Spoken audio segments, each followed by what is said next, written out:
दोस्तों, मैं कुशाल किराट आप सभी का एजू साइको पे हार्दिक स्वागत करता हूं। आज हम बात करने वाले हैं अभिप्रेरणा चक्र के बारे में कि अभिप्रेरणा चक्र क्या होता है।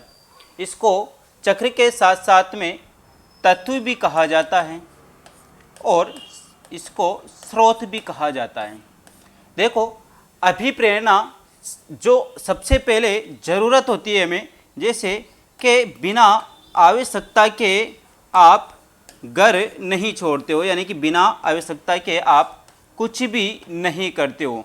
जब तक आपको आवश्यकता नहीं होगी तब तक आप कुछ नहीं करते हो, यानी कि हाथ पैर नहीं हिलाते हो। फिर बात आती है आपके चालक की। चालक को क्या कहा जाता है? ड्राइव कहा जाता है।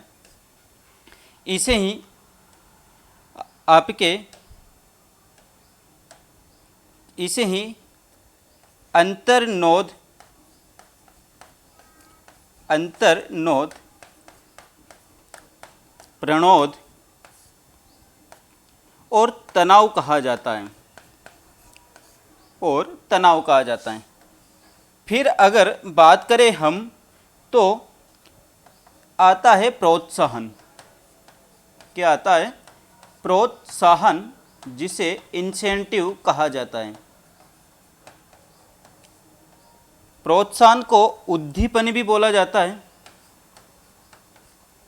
प्रोत्साहन को उद्दीपन भी बोला जाता है, जो आपको की मानसिक संतुष्टि प्रदान करती है। आपको क्या प्रदान करती है? मानसिक संतुष्टि प्रदान करती है। और फिर आता है आपका प्रेरक। आपका क्या आता है? प्रेरक, मोटिव, जिसको होती है लक्ष्य प्राप्ति। क्या होती है? लक्ष्य प्राप्ति होती है। देखना, समझना कि आवश्यकता, आपकी जो आवश्यकता है, यानी कि या तो किसी की कमी है आप, या फिर अधिकता है। बिना कमी या अधिकता के आपको आवश्यकता नहीं होती है। जैसे समझना कि आपको आवश्यकता है भोजन की। आपको आवश्यकता किसकी है? भोजन की, पानी की। अब आपको आवश्यकता भोजन की है तो आपका चला ये आपको क्या करेगा? ये आपको भूख की अनुभूति करवाएगा। किसकी अनुभूति कराएगा? भूख की। पानी की आवश्यकता है तो प्यास की अनुभूति कराएगा। तो जैसे समझना कि आपने सुबह सुबह घर पे जगने के बाद में कहा कि आज मैं सुबह से लेकर रात तक, शाम तक या दोपहर तक पढ़ता रहूँगा, मुझे कोई रोके ना। अब जैसे ही आपने कहा कि मैं आज सुबह 4-5 घंटे रेगुलर पढ़ूंगा, मैं उठने वाला नहीं हूँ, और इसी बीच में आपको आवश्यकता किसकी हुई? ऊर्जा की कमी हुई। ऊर्जा की कमी यानी कि ऊर्जा की कमी होते ही भोजन की आवश्यकता हुई। किसकी आवश्यकता हुई? भोजन की आवश्यकता हुई। और ये भोजन की आवश्यकता का क्या करेगा? आपके अंदर एक तनाव उत्पन्न करेगा, यानी कि कहीं कोई ना कोई तो आपको इंडिकेट करेगा कि आपको बताएगा कि भूख लगी हुई है। क्या लगी हुई है? भूख लगी हुई है, या आपके अंदर ऊर्जा की कमी है। अगर ऊर्जा की कमी है, भोजन की कमी है, तो फिर उसको कोई ना कोई इंडिकेट यानी कि ड्राइव तो करेगा। ऐसा तो है नहीं कि पेट स्वयं चीख के कह दे कि मुझे भूख लगी हुई है। अब देखना कि आपको भोजन की आवश्यकता है तो आपका जो चालक है, आपका जो ड्राइव है, ये आपको अनुभूति किसकी कराएगा? भूख की अनुभूति कराएगा। जैसे पेट में चूहे कूदना, चूहे कूदने का क्या है? आपकी भूख है। और जैसे ही आपने भोजन की आवश्यकता और भूख को पहचाना, अब आप क्या करोगे? उद्दीपन यानी कि प्रोत्साहन को ढूंढना शुरू कर दोगे। जैसे आपको भूख लगी और भूख लगने के बाद में जैसे आप जो भी मिला खाने के लिए ढूंढना शुरू कर दोगे, कि जैसे खाना ढूंढोगे, खाना नहीं है तो दुकान पे जाओगे, दुकान पे जाने के बाद में कुछ खाने पीने का जो सामान लेकर आओगे, तो ये कहीं ना कहीं आपको हल्का फुल्का जब आप कुछ खाते हो, या जब आपकी इस चालक से जो भूख थी, प्रोत्साहन की वजह से जो भूख शांत हुई, यानी कि आपको क्या मिल गई? मानसिक संतुष्टि मिल गई। और ये मानसिक संतुष्टि आपके को लक्ष्य प्राप्ति में सहायता प्रदान करती है। देखो, आपका जो उद्दीपन है ये आपको सकारात्मक, आपका जो उद्दीपन है ये आपको सकारात्मक और नकारात्मक दोनों रूपों में काम करता है। ये आपका सकारात्मक व नकारात्मक दोनों रूपों से काम करता है। जैसे देखना कि आपको भोजन की आवश्यकता थी। किसकी आवश्यकता थी? भोजन की आवश्यकता थी। अब भोजन की आवश्यकता, भूख लगी, भूख लगते आपको कुछ मिला खाने को, अब खाते ही आपकी भूख शांत, ये तो हुआ आपका सकारात्मक। क्या हुआ? ये तो हुआ आपका सकारात्मक। फिर बात करते हैं कि आपको आवश्यकता थी भोजन की, भूख लगी, और जैसे आप किसी होटल पर गए या किसी दुकान पर गए और दुकानदार का पहले से दिमाग खराब था, आपने कहा भैया 2 समोसे दे दो, और उसने 2 समोसों की जगह आपको 2 थप्पड़ कसके लगा दिए। क्या लगा दिए? 2 थप्पड़ कसकर लगा दिए। तो ये आप का जो उद्दीपन था ये शांत होगा। दोबारा उसके पास में समोसे मांगने जाओगे क्या? नहीं जाते हो ना। तो ये आपका जो उद्दीपन था ये क्या था? ये शांत हुआ, और इससे लक्ष्य प्राप्ति, यानी कि आपका जो मोटिव था, जो उस मोटिव से आप काम कर रहे थे, वो मोटिव आपका को प्राप्त हुआ। इसीलिए कहा जाता है कि आवश्यकता आविष्कार की जननी है। आवश्यकता कमी या अधिकता को दर्शाती है। किसको दर्शाती है? कमी या अधिकता को दर्शाती है। जैसे मान लीजिए कमी, भूख लगी हुई है, कमी है, तनाव उत्पन्न होगा कि भूख लगी हुई है, तनाव, चिड़चिड़ापन आएगा। अब ये चिड़चिड़ापन, तनाव क्या है? आपका चालक है। चिड़चिड़ापन और तनाव क्या है? आपका चालक है। और ये चालक आपको इंडिकेट करता है कि मुझे कुछ खाना है, मुझे भोजन की आवश्यकता है। पेट चिल्ला के नहीं बोलेगा कि मुझे खाना खाना है, बताएगा। पेट में चूहे कूदना, पेट में चूहे कूदना क्या है? आपका चालक है। और ये चालक आपको किस ओर प्रोत्साहन, उद्दीपन की ओर निर्देशित करेगा, यानी कि उद्दीपन की ओर लक्ष्य निर्देशित, यानी कि आपका व्यवहार उद्दीपन की ओर करेगा। उद्दीपन क्या है? उद्दीपन के जैसे भूख, भोजन की आवश्यकता, भूख लगी। अब जैसे ही आपको भूख लगी और आपको कुछ खाने के लिए मिल गया, जैसे आपको कुछ खाने के लिए मिल गया, यानी कि उद्दीपन, आपको जैसे रोटी मिल गई, कहीं से समोसे मिल गए। अब जैसे आपने इनको खाया, आपके अंदर ऊर्जा की संतुलन, ऊर्जा का संचार वापिस प्रारंभ होता है। जैसे भूख लगी हुई थी, चिड़चिड़ापन था, खाना खाया, चिड़चिड़ापन खत्म, शांत, बिल्कुल मानसिक संतुष्टि मिल गई। क्यों? क्योंकि जिस वक्त आप तनाव में थे, खाना खाते ही आपको क्या मिल गई? मानसिक संतुष्टि मिल गई। और मानसिक संतुष्टि मिलते ही जिस मोटिव से आप कार्य कर रहे थे, उस मोटिव से आपने लक्ष्य प्राप्ति कर लिया।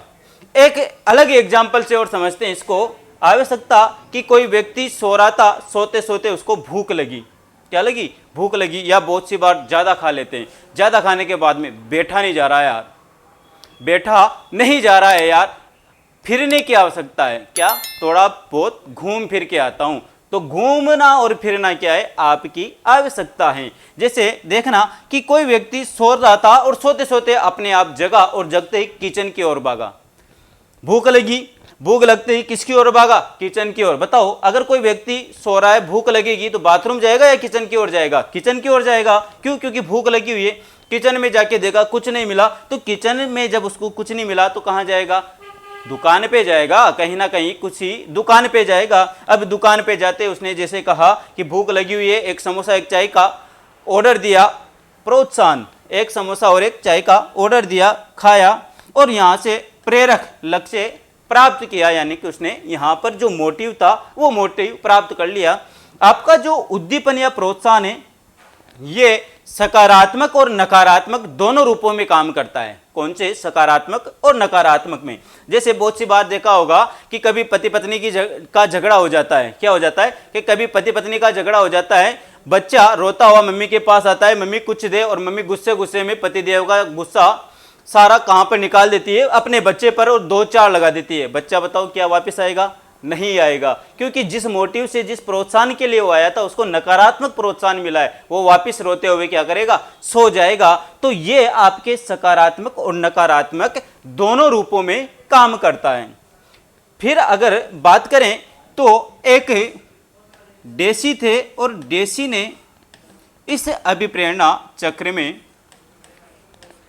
डेसी ने अभिप्रेरणा चक्र में अभिप्रेरणा चक्र में चौथा तत्व संज्ञान को जोड़ा। किसको जोड़ा? संज्ञान को जोड़ा।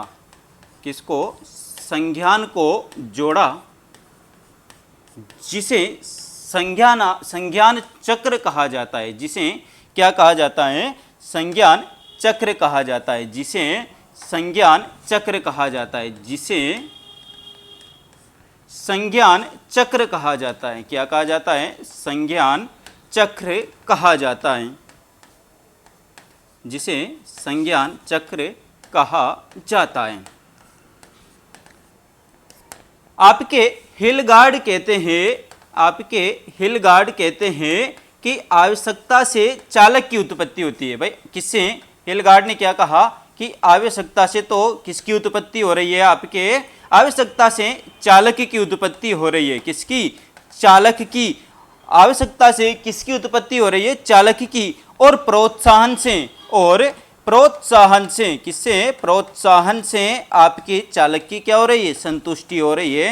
यानी कि प्रोत्साहन से किसकी संतुष्टि हो रही है? चालक की संतुष्टि हो रही है। हिलगार्ड कहते हैं कि भाई आवश्यकता से चालक उत्पन्न होता है और चालक से जो प्रोत्साहन है उस प्रोत्साहन से वापिस ये चालक संतुष्ट हो जाता है। वापिस क्या हो जाता है? ये चालक संतुष्ट हो जाता है।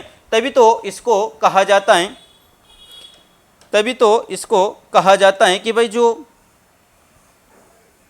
तभी इसको कहा जाता है, देखना कि आपकी जो आवश्यकता से चालक की उत्पत्ति होती है और चालक प्रोत्साहन से वापिस आपके चालक की संतुष्टि हो जाती है। जैसे तभी तो बताया है M बराबर N यानी कि नीड प्लस D आपका ड्राइव और I इंसेंटिव, ये तीनों इस मोटिव में सम्मिलित होते हैं। किस में सम्मिलित होते हैं?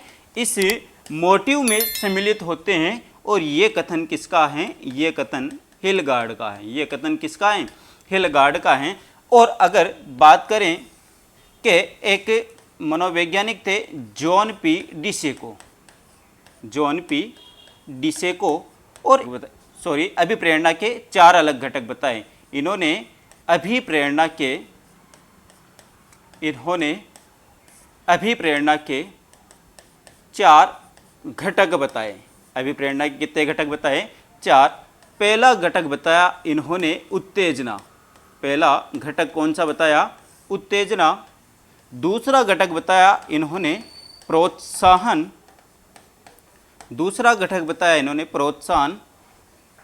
तीसरा घटक बताया आकांक्षा। और चौथा घटक बताया इन्होंने दंड। ये जॉन पी डिसेको के अनुसार 4 प्रमुख घटक हैं। और आज हमने बात की अभिप्रेरणा के तत्व के बारे में। उम्मीद करता हूँ आपको समझ में आया होगा। मिलते हैं नेक्स्ट क्लास में। धन्यवाद।